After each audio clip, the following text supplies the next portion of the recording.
woman I did a reading with, I had no clue. I don't ask anything before anybody comes into a reading. It's just your name, here's your Zoom, and that's it. I'll see you then. Um, so when she came in and she signed up for a spirit guide reading. We started talking about this guide. Everything was good. And then I said, her name's Penelope, I believe I called her. And she goes, excuse me? I'm like, yeah, she was, there was P names and I was going through the P names and she was saying, no, no, no. And then all of a sudden, Penelope popped up and she goes, that's the name of my stuffed animal I've had since I was little.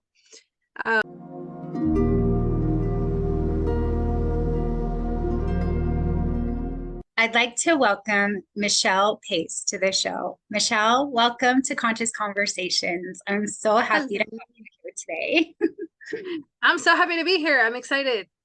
Yes, yes, I'm so excited to talk to you about your special gifts and just things from the other side in general. So I started following you on TikTok because I saw that you were a medium. Before we dive in, can you tell us what exactly being a medium, what does that mean to be a medium? So basically it's the person who's kind of in between um a person living and a person who has passed over. That also doesn't only have to be people, it can also include animals, um, or other spiritual beings on the other side, like your guides, or what people would like to say aliens, but I usually like to say the collective or higher beings. Those also include angels as well, nature spirits. Um, so really anything to deal with the other side, you're in the in-between. Mhm. Awesome. And now, how does that differ from channeling? So it somewhat kind of doesn't differ in my view, because it differs in the way of what you're channeling. So usually as a medium, you're channeling past loved ones, including pets. Um, Sometimes when you're channeling other things, that could be labeled as a channeler, like a channeler for the angels, where you get daily messages of encouragement of what's going on in the future or something. Um, and that also can differ from being psychic, again, because psychic usually includes again, future events or reading somebody's horoscope in that sense of like what's going on in their love life and things Mhm. like that. So I usually view mediumship as just communication with the dead, and channelers can be, again, those higher messages that come in. Mhm. So Yeah, thank you so much for that distinction. I have interviewed someone who's channeled on this show, and so I love the distinction. Now, did you always have this gift? So me, I am very different in the fact of this gift I don't believe I've had since I was little. At least the full blownness of how other mediums describe seeing people, feeling that, or whatnot. I did have a couple experiences where they were. I would always feel people in my room, or like there was people watching me, but I could never understand why. I could also hear people walk up and down my hallway that leads to my bedroom, and I could never understand what it was, and I hated it. So I used to hide underneath my covers to make it go away. Were you a child at this point? Yeah. Yeah. So I mean, I guess you could say yeah, but I don't consider it because I never really saw people in that sense. I guess it was more of a feeling. And I didn't hear anybody say help me, or like I need you to deliver a message or anything like that. So if I did, it's been repressed and it hasn't come back up. Got But it. yeah, so this didn't come up until later in life. Okay.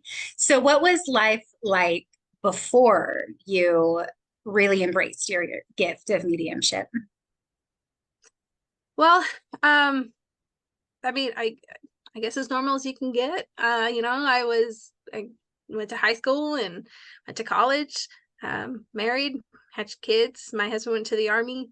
Um, out of all that, though, the strongest ability people can have is empathy. And I could always, growing up in high school and college and beyond, always feeling that empatheticness where you don't understand why you feel the way you do around certain people, or how you can tell how somebody's feeling even though they don't show it on their face. But again, not really hearing spirits or anything, just the energy of empatheticness. Mhm. But yeah, I mean, generally, I guess it was pretty normal. Yeah. So I'm curious how this gift was revealed to you. Would you share how you discovered it? So I kind of mark it back to in 20, I know I've said 2013, and I keep getting the date wrong, but it was back in, I think, 2011. Um my husband had gone off to the army, and I was staying with my parents, and I got a concussion. And ever since then, it has been starting to slowly reveal itself. And then back in 2016, I remember going to a funeral for my husband's side of the family, and I could tell him, I said, I think she's walking around. And I said, I think she's right beside you. And literally in that moment, he said he felt somebody touch his hair. And then I remember hearing stuff. He couldn't understand why I was hearing it, of messages to her son Mm. that was speaking at the time. I couldn't, I didn't. I was asking my husband, what was this about? But I didn't. He's like, I don't know. Um, and then we ended up going to that same weekend. We were traveling back because we drove, and we stopped in Charleston, and we went to a paranormal investigation at the old Charleston Jail, and had a few experiences there that I feel kicked off really seeing the gift a lot. Yeah. And So, so I'm curious about how that went down for you.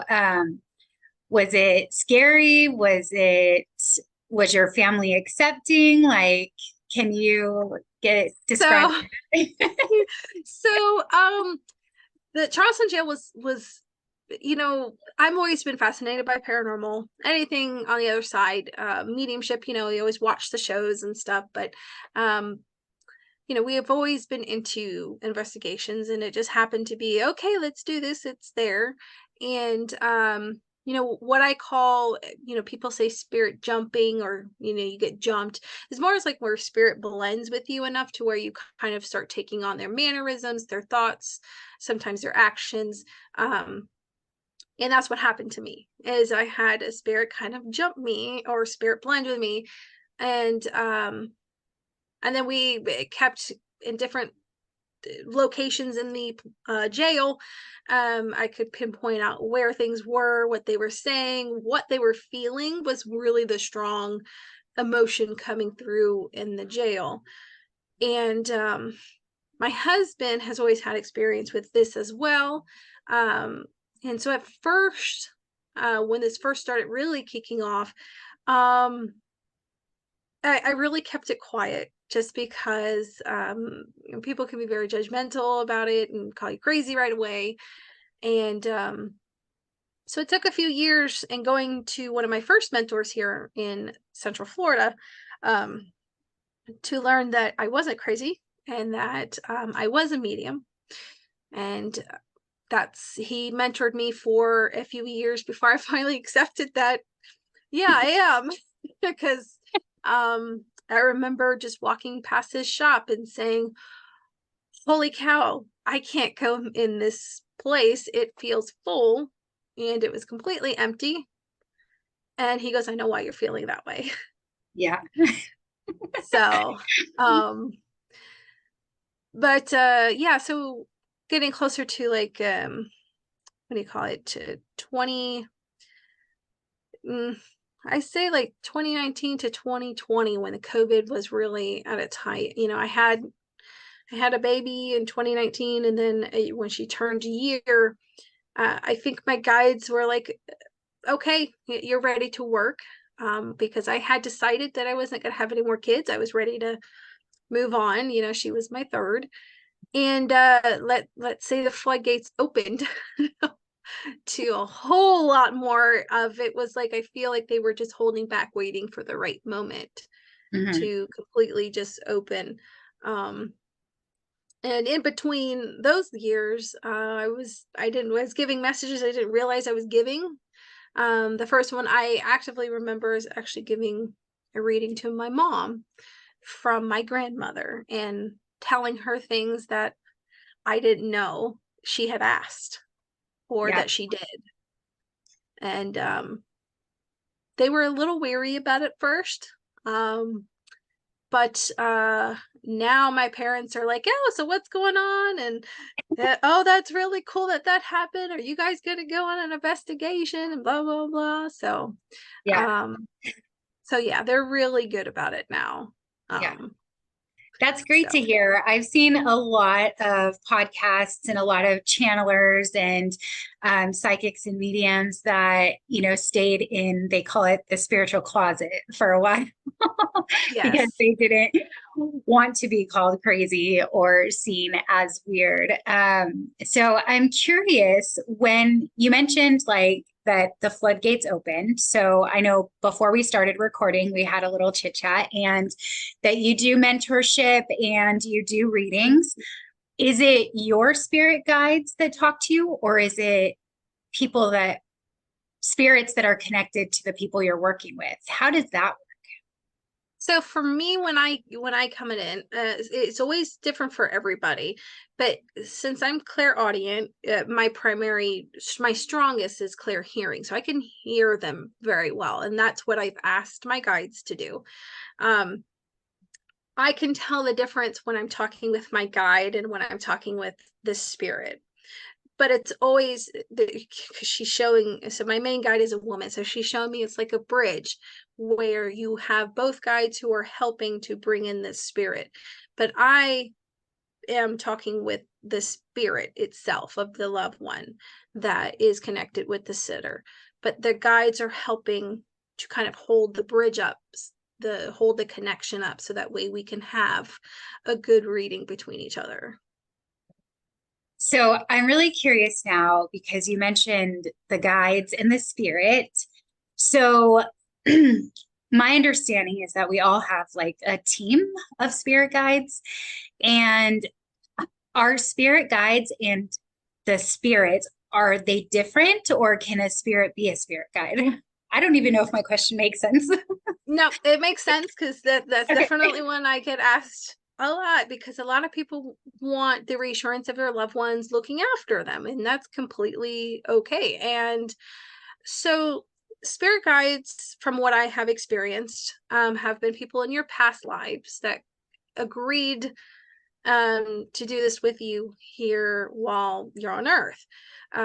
Now spirit guides can also be loved ones, but they kind of are referred to kind of like a cheerleader team, where they're on there, they can guide you, but they're not like with you in that sense of, working with you in readings and stuff. Now they can assist you. My grandmother, who's passed, actually assisted me in a lot of my readings in the beginning, because I was comfortable with her.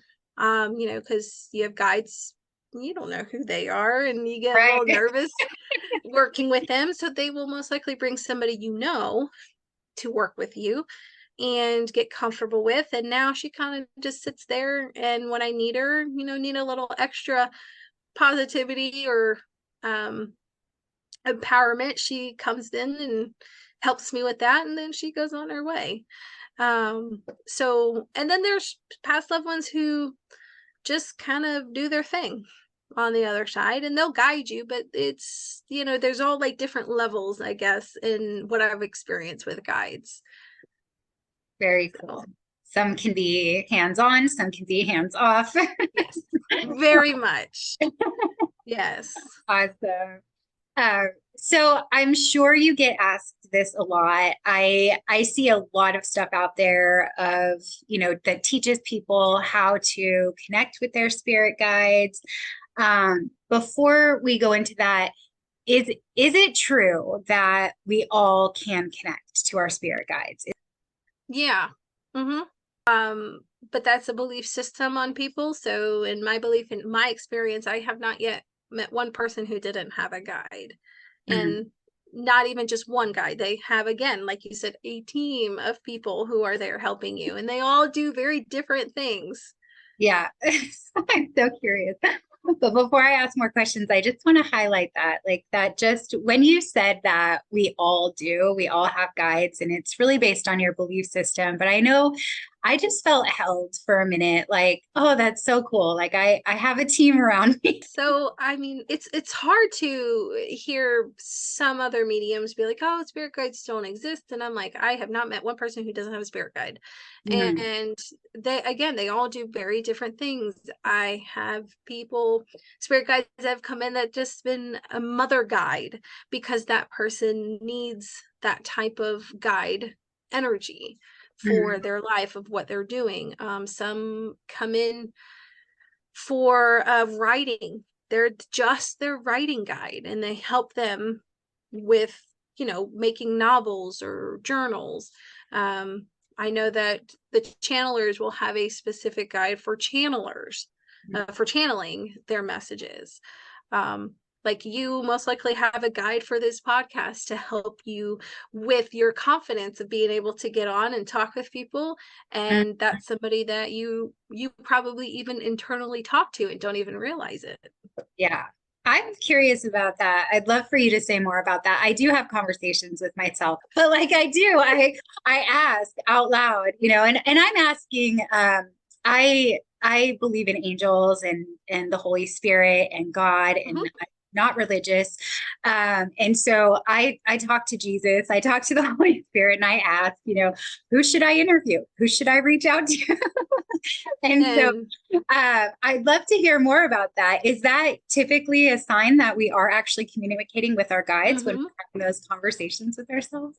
Yeah, so a lot of times you are talking to yourself. So guides, when they first came into me, and again, with my experience in this, because everybody's has very different experiences, but when I experienced this, they would come in a voice that sounded like me. And they would actually, one time I had a dream and they used my dad's image. My dad's alive, and I'm like, this made no sense. When I woke up, I was like, why am I seeing my dad? He's alive. But they're using these type of things, these ways to not have you scared of them, because that is not what their purpose is. Their purpose is here to help you to grow here on earth. So they're going to come in ways that don't scare you, and if it doesn't scare you to hear your own voice, that's what they're going to come in. Yeah. um Sometimes they come in forms of animals. My main guide used to come in as a deer, when I first started meeting her. And then when I realized it was her, she changed into a human form, and I could hear her in her voice. Mhm. When you said she came in as a deer, was that like a vision of a deer or was it an actual deer? Like, So I was actually doing a guided meditation, uh-huh. um, really early in those days. It's on, can I say who it's from on here? I don't know if I get. Okay, Yeah. so it's from the Honest Guys, and it's called the Shamanic Guided Journey. And this was again given to me by my mentor, who now I give it out because I met her multiple times during that um, uh, meditation. And again, she used to come in form of a deer, and then once I got more comfortable, she shifted to the human. And then I remember seeing her and getting a little like scared, and then she shifted back to the deer, and I was okay. So they will adjust how they come in on us. Mhm. So I mean, I've seen that, once I started this though, taking classes and going to groups and stuff, they came in not even what do you call it? Not even any type of disguise. It was You like, didn't hi, knock I'm on the here. door at all.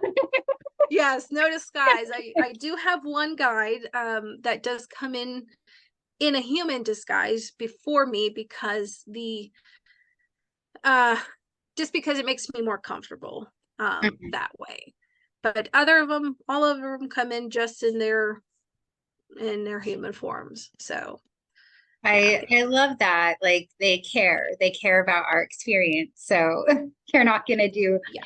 anything to scare us. And I'd love to hear what you have to say about different ways that we can hear our guidance. I know I work with a lot of people. I'm a coach, and a lot of my clients say, well, I don't hear things, because I do. I hear clearly, start Tuesday, or, I'll hear a sentence, but they don't. And even what I hear is not like consistent. It's not like I can count on it. But what I tell them is that we just need to be paying attention. Like there's, songs, or maybe there's an opportunity or an email, or, something comes in. And so there's all kinds of different ways that they can communicate with us. Would you share some of those ways that we can receive guidance from our guides? Well, with besides talking with them, because Mhm. that's usually, again, number one to do in meditations, of course. Try auto writing. Auto writing is basically almost like you would be journaling, Mhm. and you just write down whatever comes to you as you're writing, um, in your journal or a sheet of paper. It doesn't have to be in a journal. It could be just a sheet of paper you decide to pull out and just start writing. Mhm. Sometimes, um, I don't know if presenting, I know a recent activity was presenting a whiteboard. If you can imagine a dry erase board, and you can write your question down, and you can give it to the universe and have them give it back. It doesn't even have to be to a guide. Mhm. But asking for signs is always a big one of communicating, but it's always, sometimes it's not like right in your face. Right. Um, yeah, sometimes it's very, very subtle Yeah. in that sense of what to look for. So when you say like signs and symbols, I know for a long time I have paid attention to number sequences. Are Mhm. those from spirit guides or from angels or both? Yes, they can be. Yes. So when I have numbers pop up, who are you thinking of in that moment? Mhm. Is it a loved one? Is it, could this be from a guide? And if you say that, it most likely is from a guide. Um, my brother-in-law passed in October, in September, and his sign's always dragonfly. So every time I see dragonflies, I think of my brother-in-law. Mhm. Um, when I see cardinals, most of the time I think of my grandmother. When I see numbers, it is most likely a answer to one of my questions. When I ask my guides, though sometimes it can be a loved one as well. Songs are a different one. When certain songs come on, um, that can be signs as well. Finding feathers or coins, all different kind of ways of figuring out who it is. But I tell, again, a lot of people, who are you thinking of in that moment Mhm. when you see that? Yeah. I do whenever I see 1111. I'm like, okay, what was I just thinking about? Right. Because I Exactly. understand that to be a powerful angel number. Is that right? Like, are there angel numbers that are have more meaning, or are they all just ways of communicating?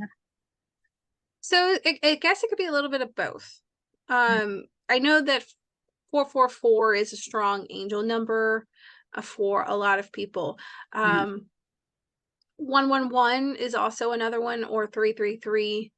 Mhm. Um, I typically like to see numbers when I'm on the right path. Like we discussed, that the fact that I was up in New York recently, in Massachusetts, I was seeing angel numbers everywhere, everywhere, Mhm. and I mean literally everywhere. On my phone, on trucks, phone numbers, um, hotel doors. I mean, it was just so highlighted. And I come back to Florida, I don't see one angel number. So Wow. it's really interesting how that happens. Yeah. So does that mean you're going to move to New York now?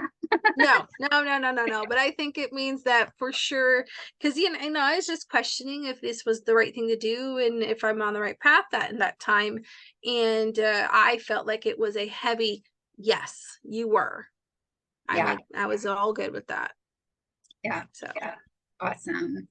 I appreciate that because I know that there's a lot of content out there that will say a lot of different things about what this number means or what that number means. And to me, like when I see fives, that signifies change for me. mhm. But I don't know if that's what, it is for everybody, but usually it's something big is coming or something big is going to change. And so, I can agree with that. Usually mine is 222 mm, when I see that. Um and which is a good point to make that, seeing the number 666 is not a bad thing. See, 666, in my opinion, means we need a change of thinking. yeah. We're kind of going a little bit too negative.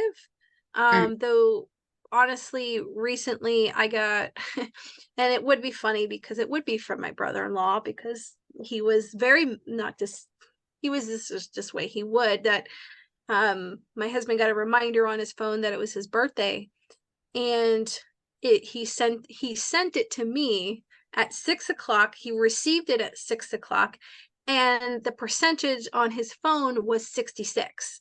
There was all these thinking of six, and obviously with that being his brother, I know that was kind of one, his sign that that was him, but two, that you know don't be so negative about his birthday with him not being here. yeah. Is the way that I was taking it. He does want us to actually, like, celebrate him and stuff. Mhm.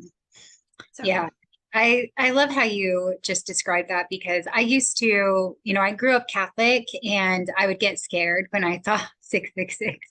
same, And same. yeah, after looking into it, it was like usually I get that number when there's like you said, a change or like growth is about to happen, like some, Hmm. I'm gonna break through somewhere. And so I just love the synchronicities and some of those Yeah.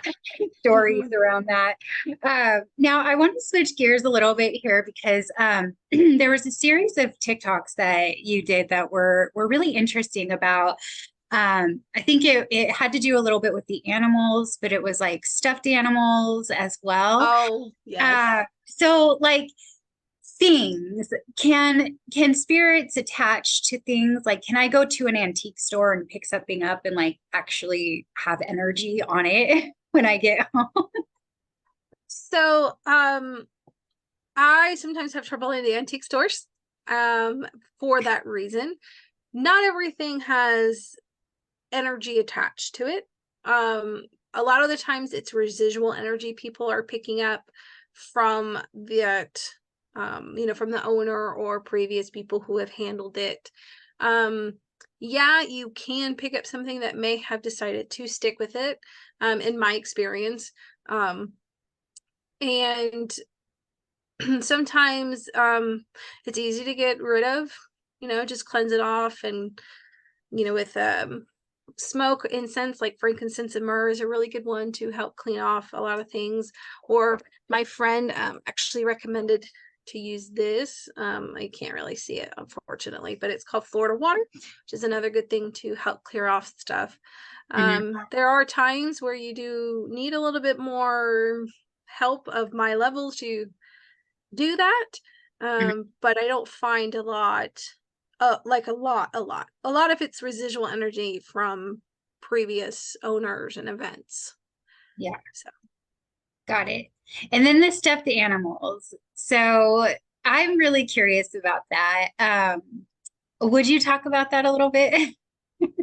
I absolutely I okay, so I don't know how true it is for everybody, but some people have listed some comments about their stuffed animals being named after people in the afterlife, and the fact that the woman I did a reading with, I had no clue. I don't ask anything before anybody comes into reading. It's just your name, here's your Zoom, and that's it. I'll see you then.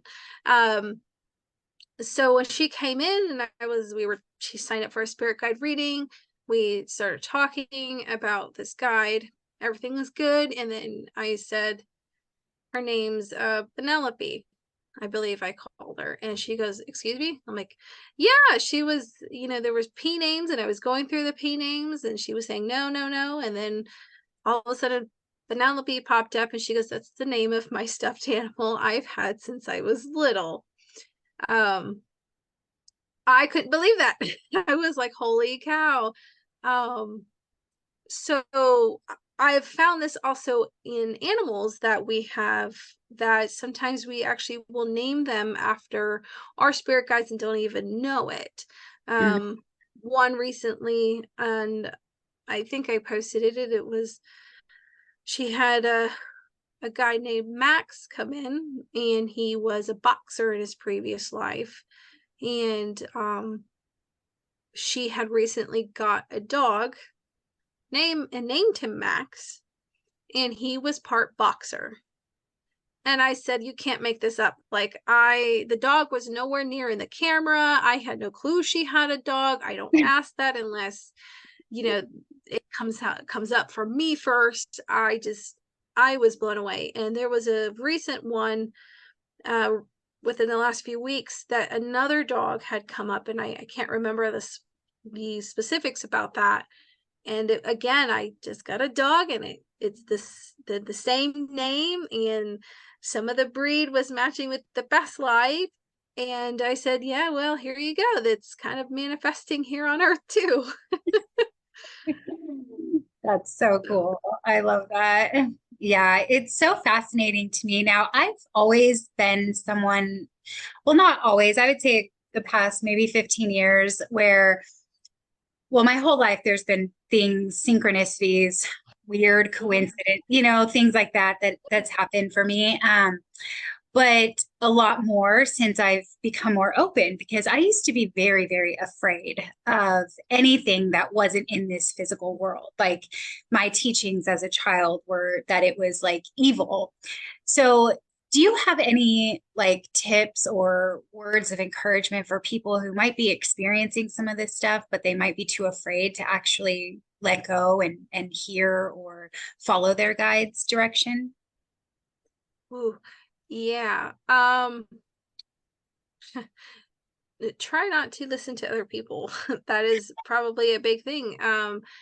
Because for the longest time, again, I listened to a lot of other people say this is scary, this is, devil's work and things like that. And once you actually start talking with them and realize they're more here to help you than anything, it kind of becomes silly when people start talking about it being like of the devil or evil or whatnot.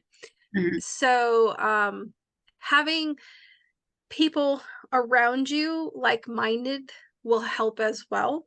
Um, finding groups or classes.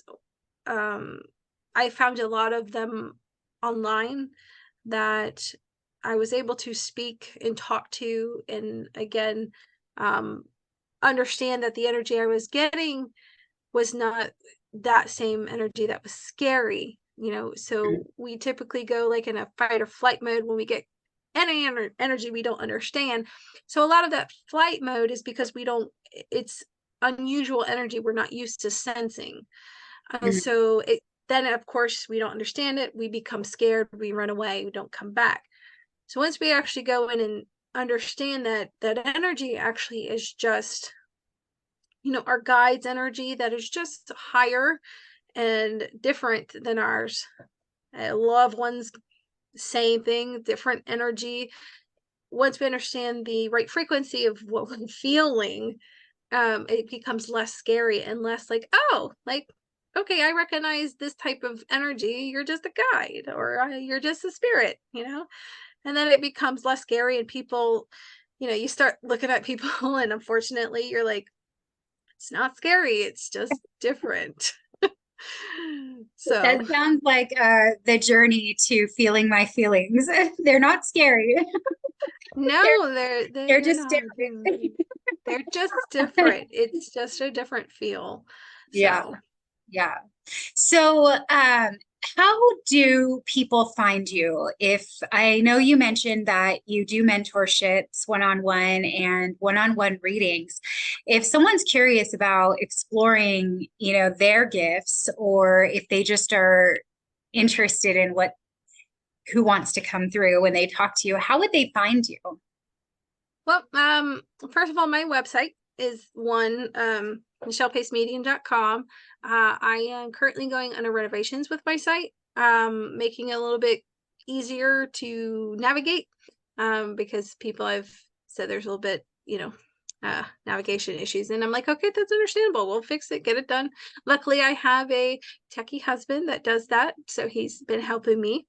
But I'm also on socials like Facebook and Instagram and TikTok. I'm also on YouTube.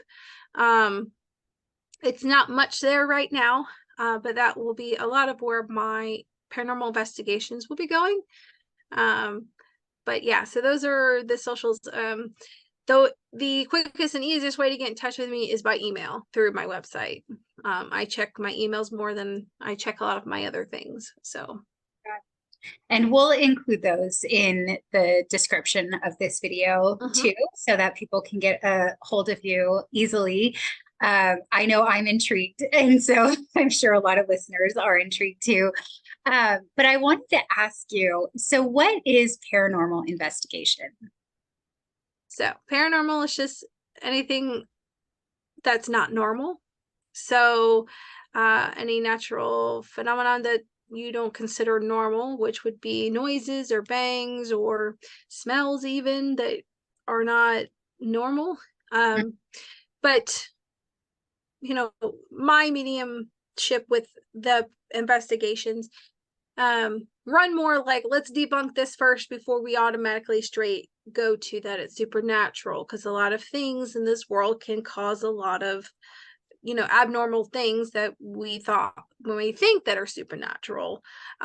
So me and my husband, we haven't really done any like in-home investigations yet, again with time per se right now, but a lot of investigations done at haunted locations, and still even then we try to debunk evidence that we get as, okay, that's somebody walking and that's this and there, but there are other things that you totally just you don't get.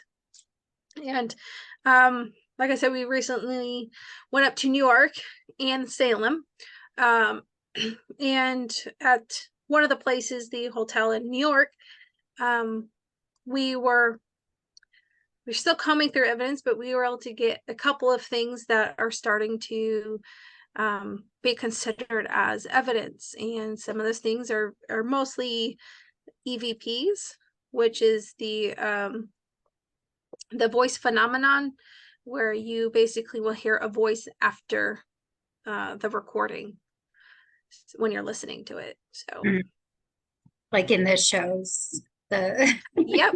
So you'll hear people with the big, like, okay, they'll ask a question, wait a few moments, then ask another question, and then they'll rewind it and see if anything has actually answered them. We get a lot more of, we're talking and there's somebody else talking that we didn't hear at the time, or video. I have a recent video on TikTok where I'm just filming. I think the video was 30 seconds. Wasn't that long. And towards the end, I remember filming it and not wanting to go in. And then I backed out and then I stopped. I don't know why. I didn't want to go in.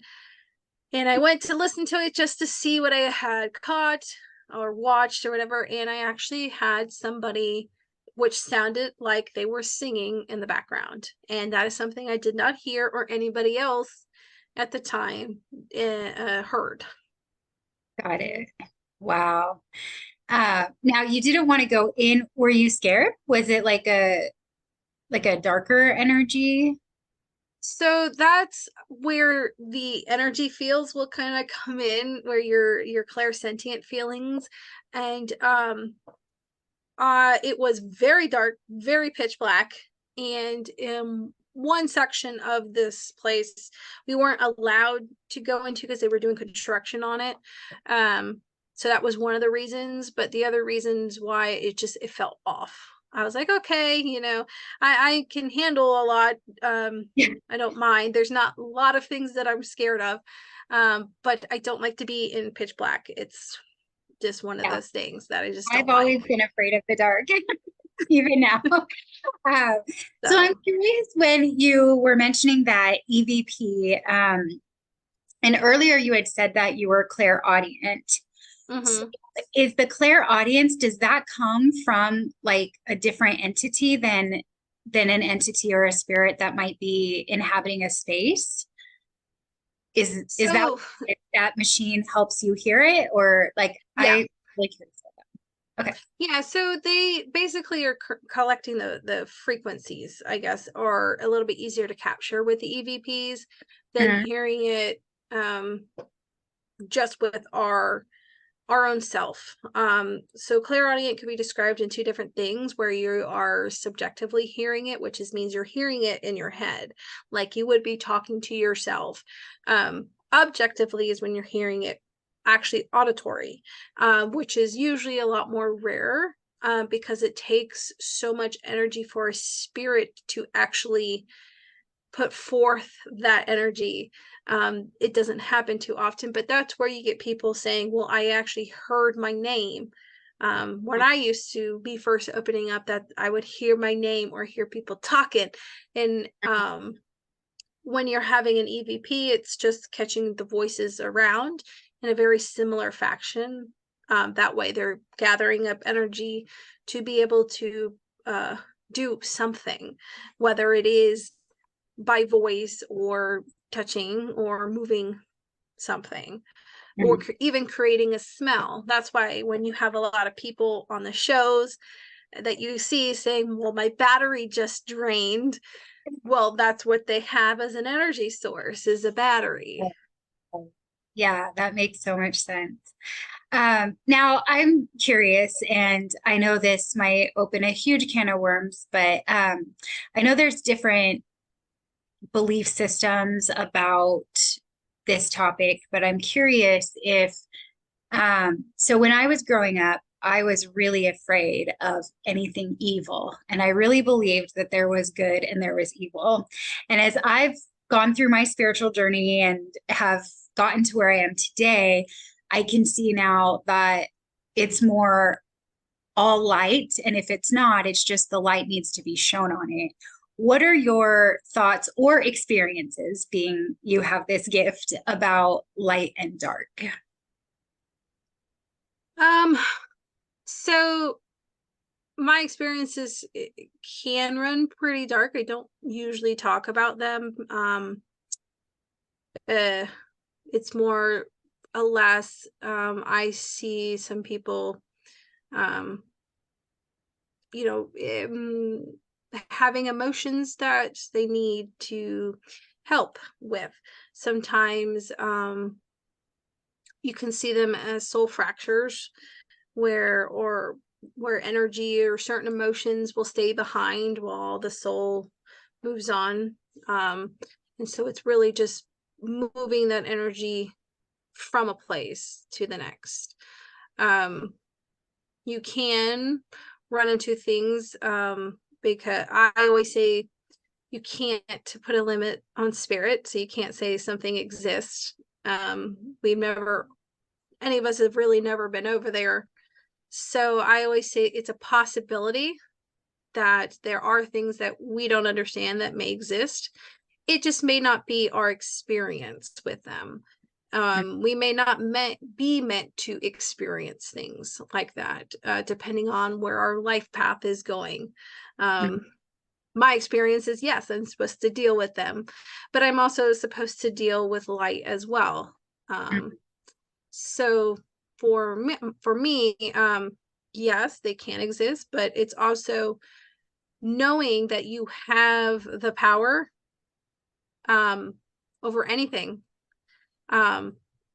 will definitely make them not be there, if that makes sense. And I know that sounds kind of like a little silly, but Yeah. honestly, the more that I've got into spirituality and the more that I've understood what was going on and stuff, a lot of those things tend to leave me alone because they have no power.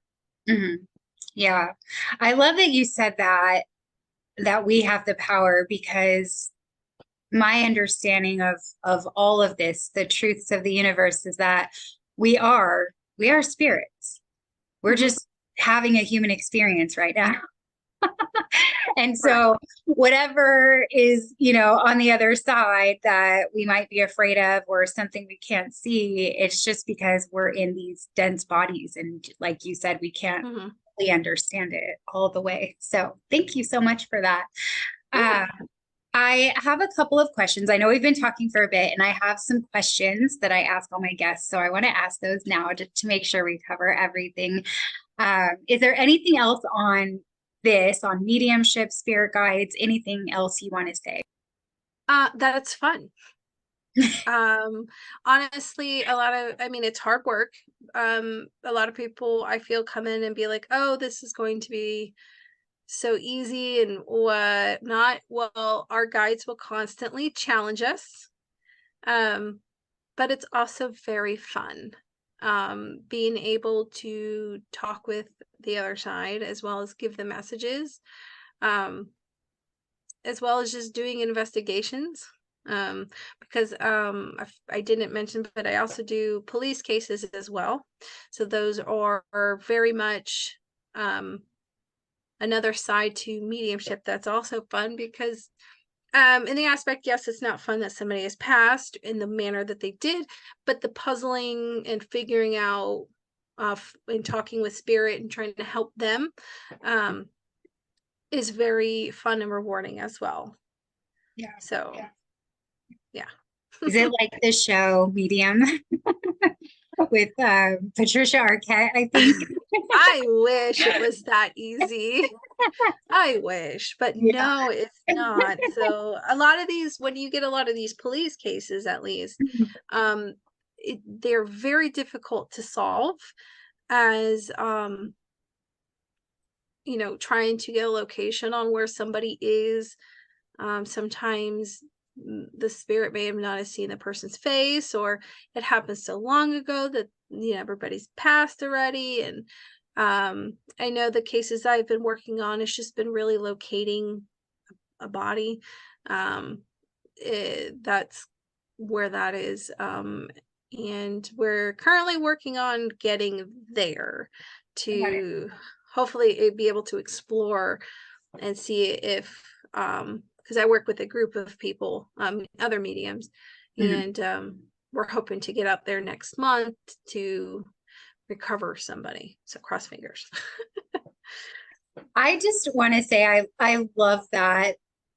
That, like, to me is the ultimate evidence that we're we're evolving as a consciousness, that there is now, mediumship being brought into solving some really hard things that, can't be solved just by with what we can see or know in this physical world. So that just makes me smile so much.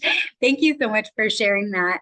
Yeah. So one of the questions I always ask my guests is, how do you define God or source? Oh, how do you define him or her, whatever, Or her? as one being and that we are all parts of the same.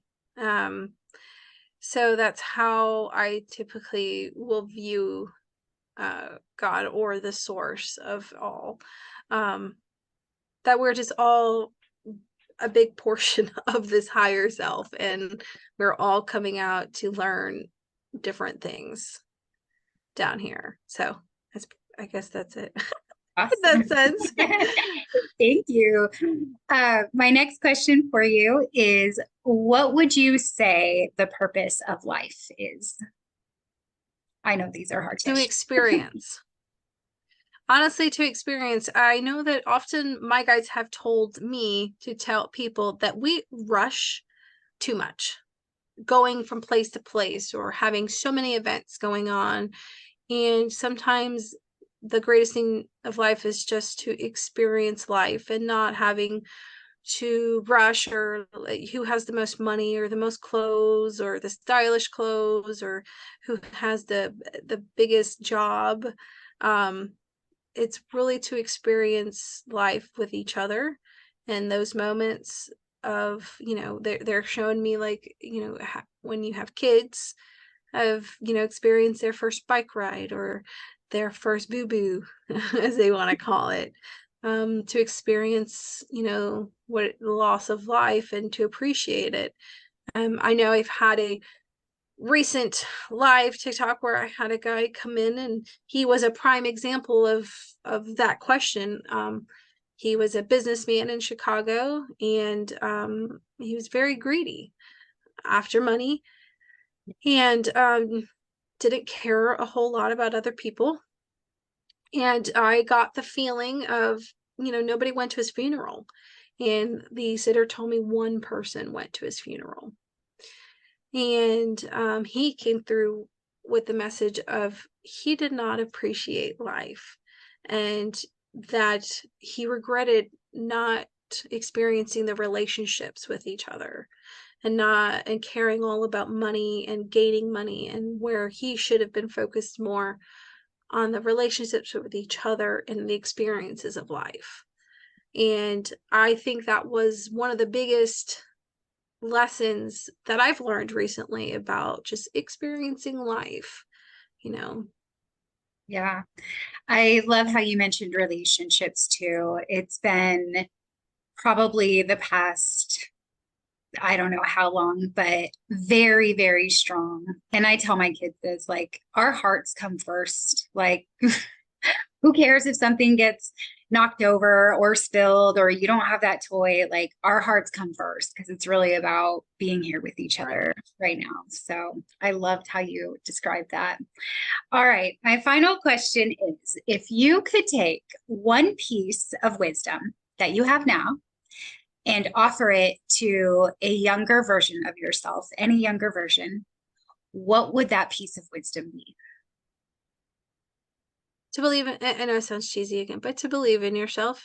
um I, growing up very sheltered and not being able to experience, and then I had a lot of unfortunate people tell me that I wasn't going to amount in life to do anything. I was not going to do anything with my life. Mm. And, honestly, if I could look back and tell her to believe in herself, that she can, that would definitely be one thing. And I think my life would have been totally different had I believe that. But because of the experiences I had, it kind of really, put a big setback. Mm. Because doing mediumship took me having to believe in myself and only myself, Yeah. and the want to do this and not care what everybody else thinks. Yes. um Took a lot Mm. in me to do it.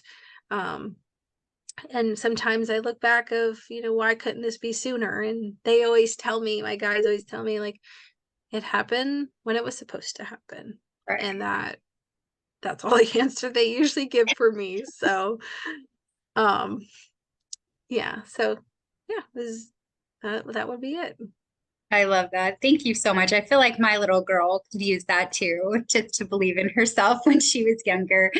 Yeah, But I loved how you said that what your guides say, because how can we, sometimes it's like, how can we know, what we were capable of unless we had the experience of not knowing? right. So, yeah.